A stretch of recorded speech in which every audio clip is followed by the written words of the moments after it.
Oh yes, it's that time again, my friends. Grab a tasty beverage because Coffee Break is back. This time we're talking to UberNick, an awesome Halo YouTuber and streamer. Been trying to do a coffee break with Nick for almost 5 years now, and it finally happened. Reach just came out, and I wanted to pick his brain about what he thought of the launch, but also what he's thinking 17 days after the launch of this game, and what needs to change, man? Because there's definitely some cracks starting to show. We talk playlists, we talk mouse versus controller, we talk a lot about some of the features that should be in the PC version but aren't there just yet. And then we sort of speculate about what we think 2020 is going to bring. Will all of MCC get here before Infinite? When's CE going to get here? All that jazz. So sit back, relax, and let's dive into it. Yeah. All right. So before we get into Reach stuff, I wanted to talk to you about the new Mythic Arena playlist in Halo 5. For people who are watching who don't really know, this was in the works for a long time. It released on the same day as Halo Reach, so it sort of flew under the radar. But it is essentially a hybrid classic style game mode in Halo 5. What do you think about it? I know you just played it a few days ago on one of the videos on your channel. What's the takeaway? What's the thoughts here, man?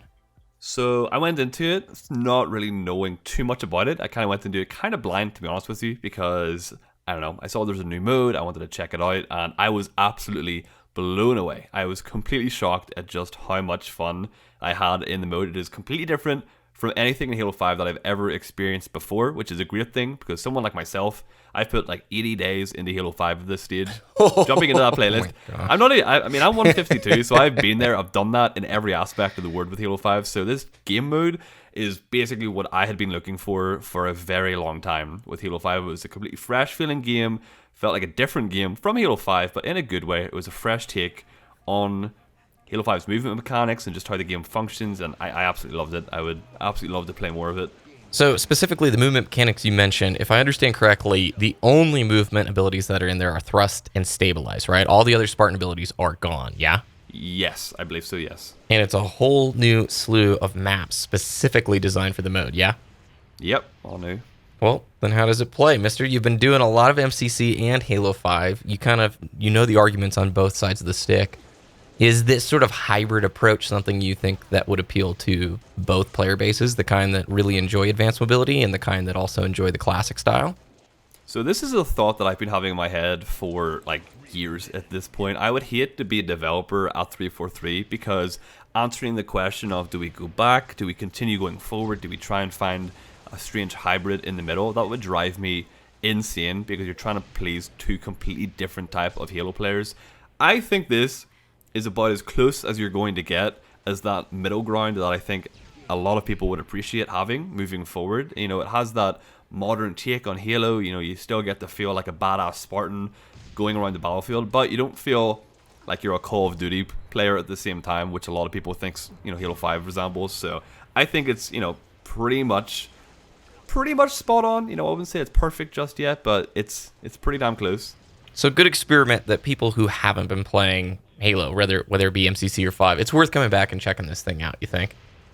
Yes, 100%. If you're an MCC player, you don't really care for Halo 5, I 100% highly recommend get back in Halo 5, even if you have to reinstall the game, leave it overnight or something, and just jump on, give it a go, and just see what you think of Halo 5 in this completely fresh way, because I went into it with a totally open mind. I'm someone that enjoys Halo 3. I love Halo 3, it's my favorite Halo game, but I also love Halo 5 and everything gameplay wise to do with that game. So this one meshes them both very, very well together. So please go try it out.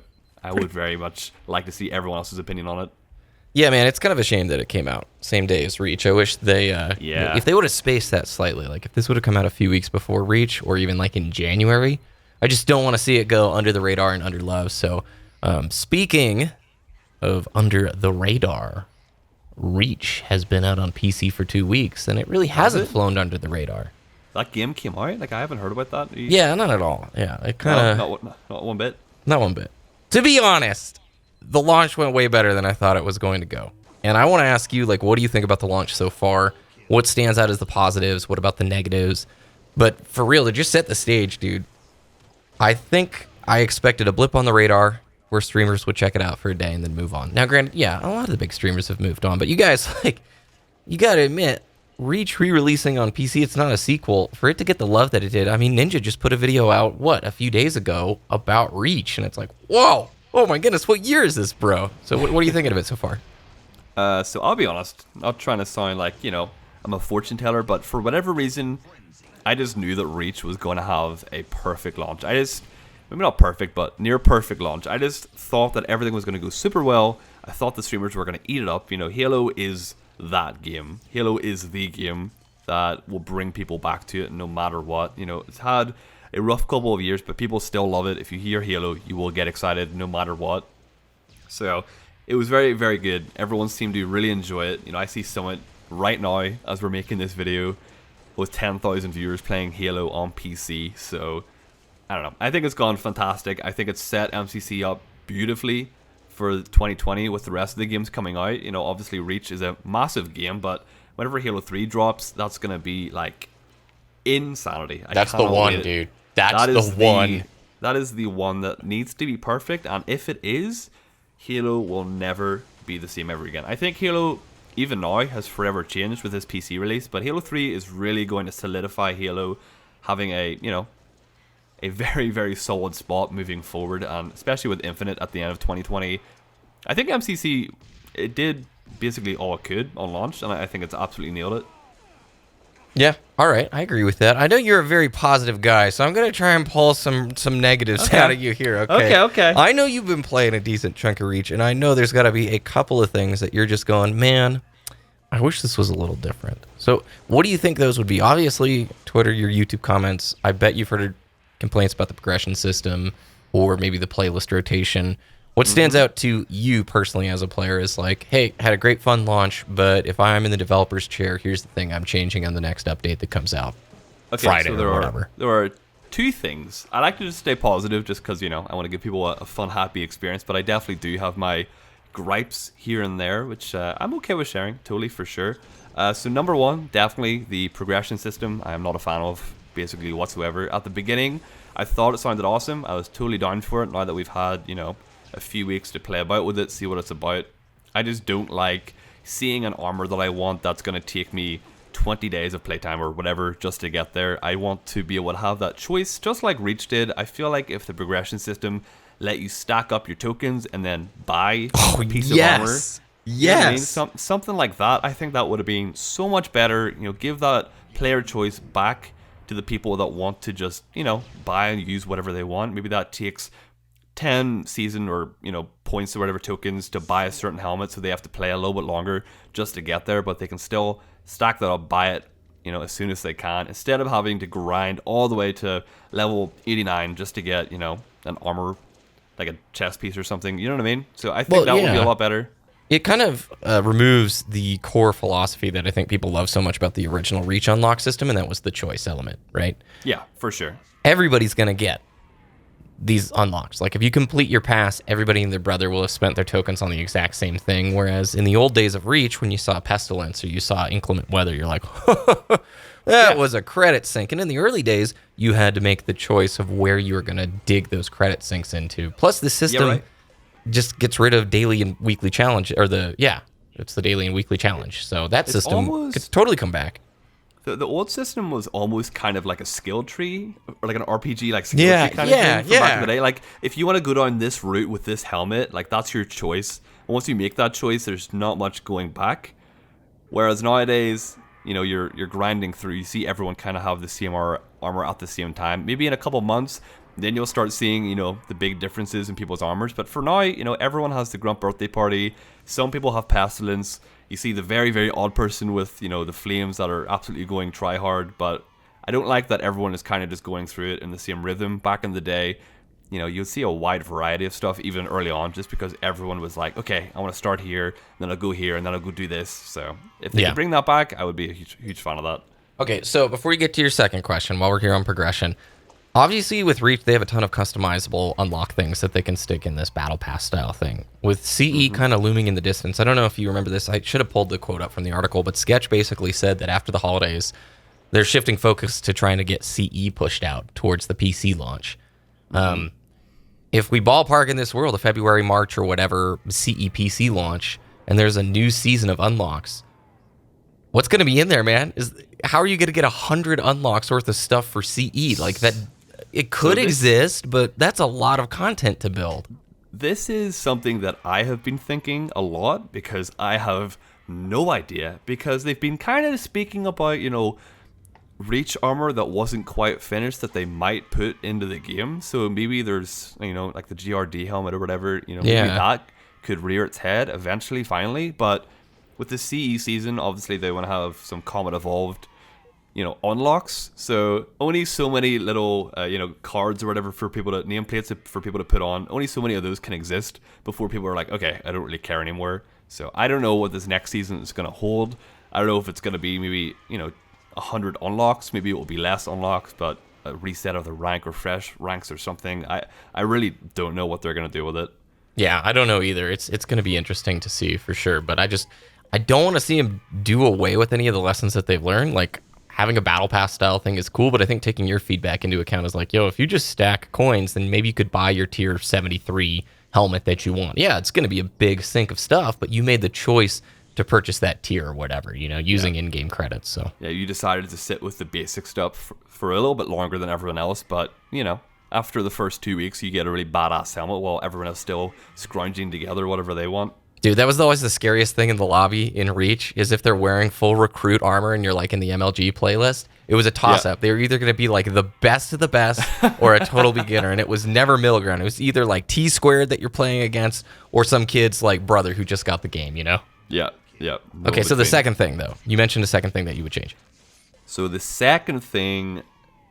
let me think. There was a second thing. I bet I could put the thought in your head. Okay, yes, I know exactly what it is. It like drifted away, but it's come right back. So one of my biggest gripes while I'm actually playing the game right now has got to be the chat box.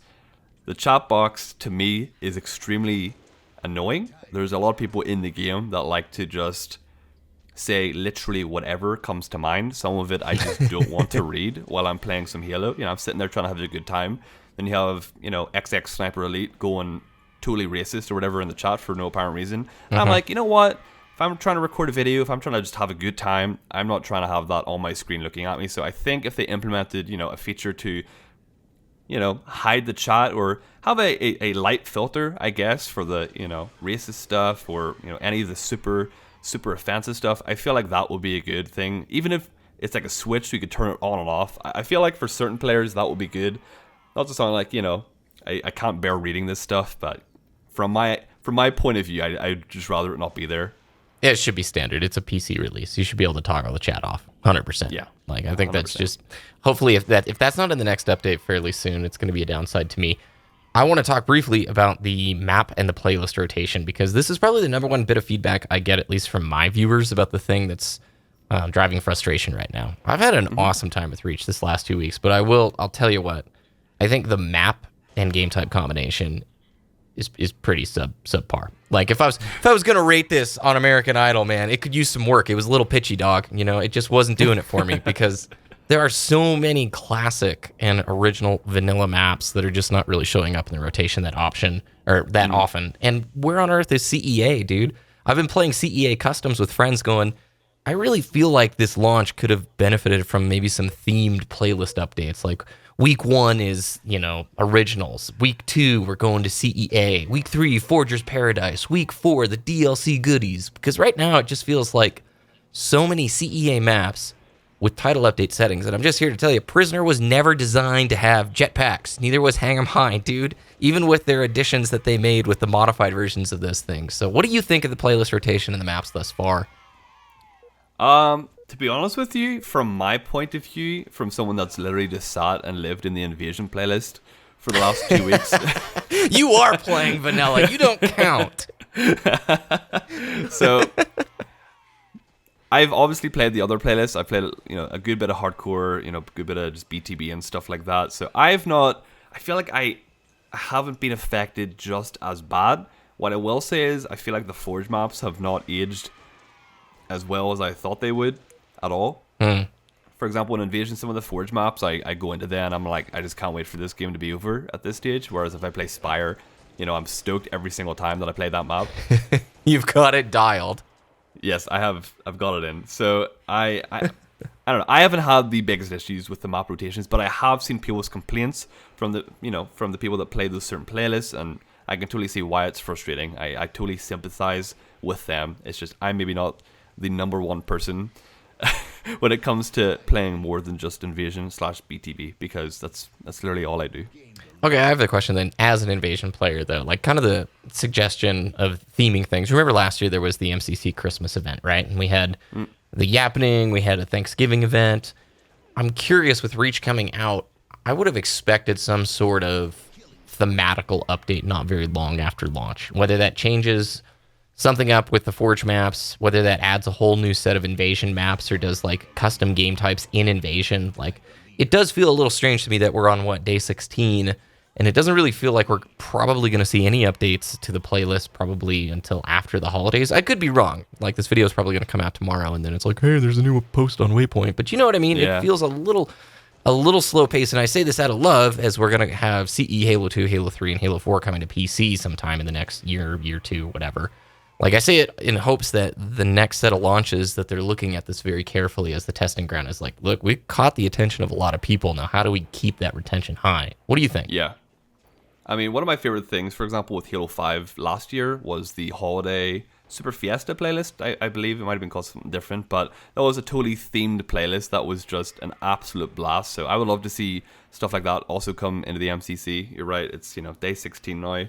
It's getting a little bit late in the month, so hopefully they have something up their sleeve. Dude, gaming has changed so much. I remember we waited, how long for the title update in Halo 4? Like, wasn't that like 18 months or something? Or the CSR ridiculous. update? And now we're 16 days, we're like, it's just not doing it, man. We got to speed things up. Pace and expectation, dude. Live service games have changed everything, so. Yeah, they have. All right, let's stir the pot a little bit further, dude. You've seen the community response of mouse versus controller, and I think you actually did a video on this specifically. What's your take on it? Every time I talk about it, I'm basically like, hey, I think mouse is fun for sniping and long distance, but up close, controller pretty fun. But I want to hear your take. So for the longest time, I was like, you know what? I'm a controller player. That's all I've ever done with Halo. There's nothing wrong with it. Now that I have switched over to keyboard and mouse on Halo PC, I now totally see why controller might be a little bit overpowered. I've seen many clips from people showing the magnetism of the controller versus mouse and keyboard, and it does seem a little bit much. In my opinion, it does seem a little bit much. There is a definite advantage there, but I'm not thinking it's just as much as what some people were saying. I don't think it's going to make or break a lot of 1v1s. But, in the end of the day, it is down to personal preference. If, say, Shroud was to play against, the best controller player, it's probably going to be very evenly matched no matter what. So, I feel like, controller players might have that bit of advantage, but I feel like maybe just a little tune here and there might not be the worst thing. Yeah, I'm not opposed to it. I really want crossplay. I'm not going to lie. Yes, like expanding... crossplay would be amazing, and they have said that if they do make a change, that will affect crossplay in the future. So it's kind of like that toss-up. If they tune it, make PC players or keyboard and mouse players happier, but remove the chance of crossplay, that's like a massive thing to give up. So on that side of things, I feel like it's not worth. I would rather have crossplay over basically anything at this stage. I mean, odd compromise... I would not be opposed to ranked having an opt-in feature of basically I only want to match with people using the same input device as me. But I think not that for should social. be the norm. I think that should be the the norm for video games at this stage. If you just want to match people on the exact same playing field as you, that should be how it goes. Modern Warfare, for example, does that, and it does a pretty good job. Yeah. Because in hardcore, I honestly think, because I've mainly been a mouse player for the last 5 years, and Halo is one of the few games I still play on controller, because it's like, look, muscle memory, man, I don't want to lose that. I think in hardcore and like fours, like close-up, you have to be a very strong mouse player to land your shot strings as consistently as maybe a mid-tier controller player would be. So I think there's different thresholds here, but also, on controller, when you're sniping on mouse, dude, it's nowhere. It's so easy. It's so easy. Totally different game. Same with vehicles. Vehicles, for example, are almost totally broken. The Banshee is ridiculous. I've seen you in it, dude. It's why you like Invasion, you jerk. Listen, I'm not saying yes or no, but it might be true. But from someone that used to hate using the Banshee, I was never a fan of using the Banshee. With keyboard and mouse, it is my dream come true. I can literally flick my mouse across my mouse pad and just do like barrel rolls and flick around everywhere and have the best time. Just because it makes it so much fun to use, but versus a controller player, they would never be able to make the moves that I'm making because they just couldn't look fast enough. So that's one massive advantage that keyboard and mouse players have over controller. Yeah. Honestly, the mechanic that I didn't think would irritate me that much, D-scope pisses me off when I'm playing with mouse, dude. Don't even get me started on D-scope, man. Like, and that's not something that I am a huge, I'm like, when D-scope looked like it was, off the table with Halo 5, like, do you remember the really early days of that? It was like the leaked footage coming out. I was like, oh no, this is not cool.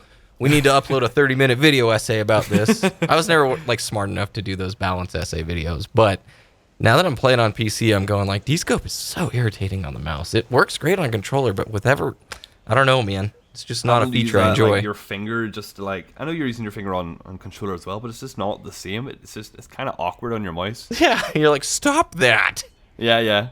Anyway, CE, when do you think it's going to come to PC? What do you think's realistic? My realistic actual prediction, based off the fact that the game has already been on PC, is late February, is what I believe. I think that's a smart estimate because the version in MCC is already basically, it's the PC port. It's a version of the PC port. So obviously, I'm not a developer, so I don't know the ins and outs of putting a game onto MCC, whether it's already on PC or not. It obviously has its own challenges, but I'm hoping that, it'll make the transition a little bit easier just to slide it from one area of PC into a different area of being on PC. So hopefully it's pretty comfortable. I think so. I believe that no matter how well the transition goes, people are going to be disappointed because CE, or at least Custom Edition, I should say, like the community that's been playing PC Custom Edition for this long, there is such a ridiculously big library of maps and mods and custom game types for that thing that I think it'd be almost impossible to sort of bring it into MCC in a clean way and make sure you satisfy everybody. You know what I mean? For sure. That's the thing. You're never going to be able to please everyone no matter what you do. So that might just be one sad aspect of it. Yeah. But I think it's going to be exciting, dude. If you look at how pumped people were with Reach, there's a lot of love, too, for CE. So, all right, then. I mean... Oh, go for it, buddy. I was just going to say, like, one thing about CE that I'm super excited for is just for the anniversary campaign, but on PC. That is something I'm stoked to play. Same with the Halo 2 anniversary. That is probably what I'm most excited for. Out of this collection, to be honest with you, just to experience that campaign on my PC with a crazy FOV and super high resolution. I think both those games are going to look absolutely just insane. I agree. So I'm one of the few people I think that, I don't want to say few, I feel like YouTube has mischaracterized it. I thought the CEA, like, new coat of paint was pretty awesome. I know it's a different artistic style, but did you like CEA's art? Oh yeah, I loved it. That's what I was saying. I'm super stoked to play it. It's going to be really cool. I adored the game. Yeah. Alrighty. Cool. Well, then air high five, dude. It seems like every time I bring that up, it's like, no, it doesn't evoke the same emotions. I'm like, it's okay, bro. It's a different take on the thing, man. Yeah. No, I enjoyed it a lot. So, do you think all of MCC will be coming to PC prior to Infinite's launch, which is what the trailer said, holiday 2020? I mean, does it even matter if all of MCC makes its way to PC next year? I think if they care about people actually enjoying Halo 4, for example, they do need to come out before Infinite, but I think they'll do it. I have a good feeling they'll get it done. I feel like Reach took so long because there was so much groundwork that needed to be laid down just to get Reach onto PC. Now that that's been done, I hope, I don't know, not a developer once again, so I don't want to say stuff and make myself sound smarter than I actually am, but I feel like since Reach has already kind of laid that path, all the other games will hopefully find their slot nice and smooth. Hopefully Halo 3, for example, doesn't just take forever for some reason, but I think they'll probably have a nice grasp on things and the workload that's going to be required over the next 12 months or whatever. So hopefully they all come out before Infinite. I would hate to see Halo 4 get dropped 2 months after Infinite comes out and just nobody care about it, because Halo 4 gets its slack, but it's a game that I absolutely love myself and I would love to try it on PC, but After Infinite comes out, I probably won't care that much. That's a really good point. I just thought about that because seriously, like Halo 4 BTB is straight fire. And I think Yeah. Halo 4 on PC is going to play real nice. I feel like that is a going to Halo be game on a beautiful. mouse that's going to feel good, you know? Yep, very, very good. Well, okay, this is a weird question. I saw it come up in a tweet or a comment the other day, and I'm like, you know, it's worth asking, like, the Halo 5 max rank dude himself. Would you ever think Halo 5 being in MCC's like menu and the like searching options for matchmaking, do you ever think that would be a good idea? Like basically unite all the titles under one match composer? I have seen this mentioned numerous times, and I feel like I'm a very little. I feel like I don't have many people in the same boat as me, but I don't think Halo 5 belongs in the MCC, to be honest with you. Okay. I think it would be very, very strange to be in the Master Chief Collection. You know, the MCC exists because that's all the 360 games upgraded and ported to be able to be played on the Xbox One and now PC, I guess. And I know that Halo 5 is not on PC, but to take an Xbox One game that already exists, it's already there, and then put it into a different game that's still on the Xbox One, that would seem kind of weird to me. And I see the benefit maybe for PC in the future, but do they want to take all those resources? I'm not so sure.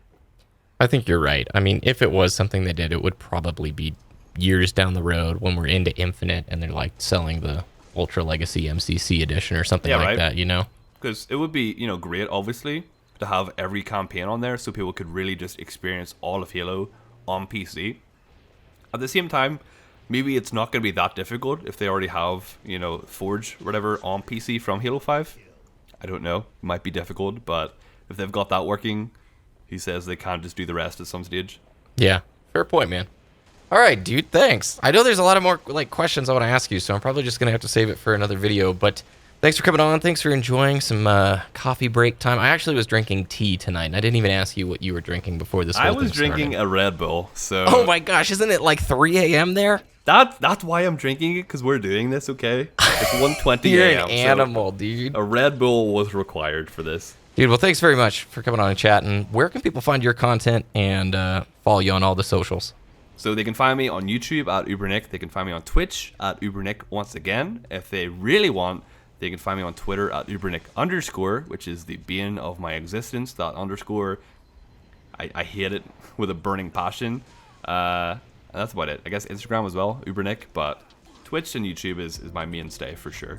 Dude, you guys got to check this guy out. He is a phenomenal Halo YouTuber and streamer, and we've been actually trying to do a coffee break, no joke, for almost 5 years, I think, at this point. Literally 5 years. See, BBK was one of the first friends I ever made in the Halo scene whenever I started making content, so this has been a complete honor for me. Oh, dude, thanks. Anytime, man. I would love to do more stuff with you. We're just both old and busy, and we work too much, dude. This is the beginning of a beautiful collaboration relationship between us. Beautiful. All right, if you guys enjoyed, please let me know by subscribing to the channel and check out Nick's channel as well. All links should be on the screen. Hit the little alarm bell so you don't miss any uploads. Follow us over on Twitter, and we'll see you guys in the next one. Thanks for watching. Bye.